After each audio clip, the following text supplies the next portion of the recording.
विधिमंडळ परिसरात ठाकरे फडणवीस आमने सामने. फडणवीसांनी ठाकरेंना हात जोडले तर शिंदे नजर न मिळवताच गेले पुढे.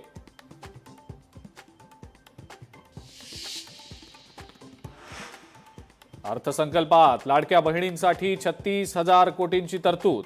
24 लाख महिलांना लखपती दीदी करण्याचं लक्ष्य. आतापर्यंत 22 लाख महिलांना लखपती दीदी होण्याचा मान.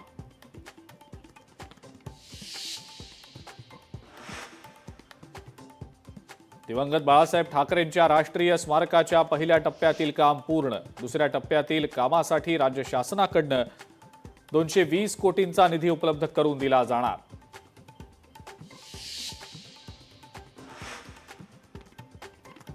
चारचाकी गाड्या महागणार. 1% करवाढ. मुद्रांक शुल्कातही वाढ जाहीर.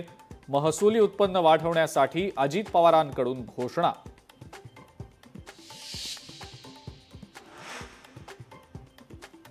तीन ते 9 ऑक्टोबर दरम्यान अभिजात मराठी भाषा सप्ताह साजरा करण्यात येणार. मराठी भाषेच्या संशोधनातल्या उल्लेखनीय कामगिरीसाठी पुरस्कार सुरू केला जाणार.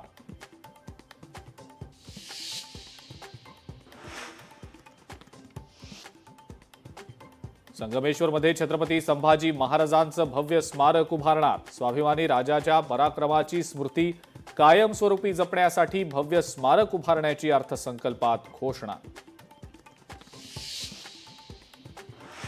आमदार संदीप क्षीरसागर यांची कथित ऑडिओ क्लिप व्हायरल. बीडच्या तहसीलदारांना धमकी देतानाची कथित ऑडिओ क्लिप सोशल मीडियावर व्हायरल.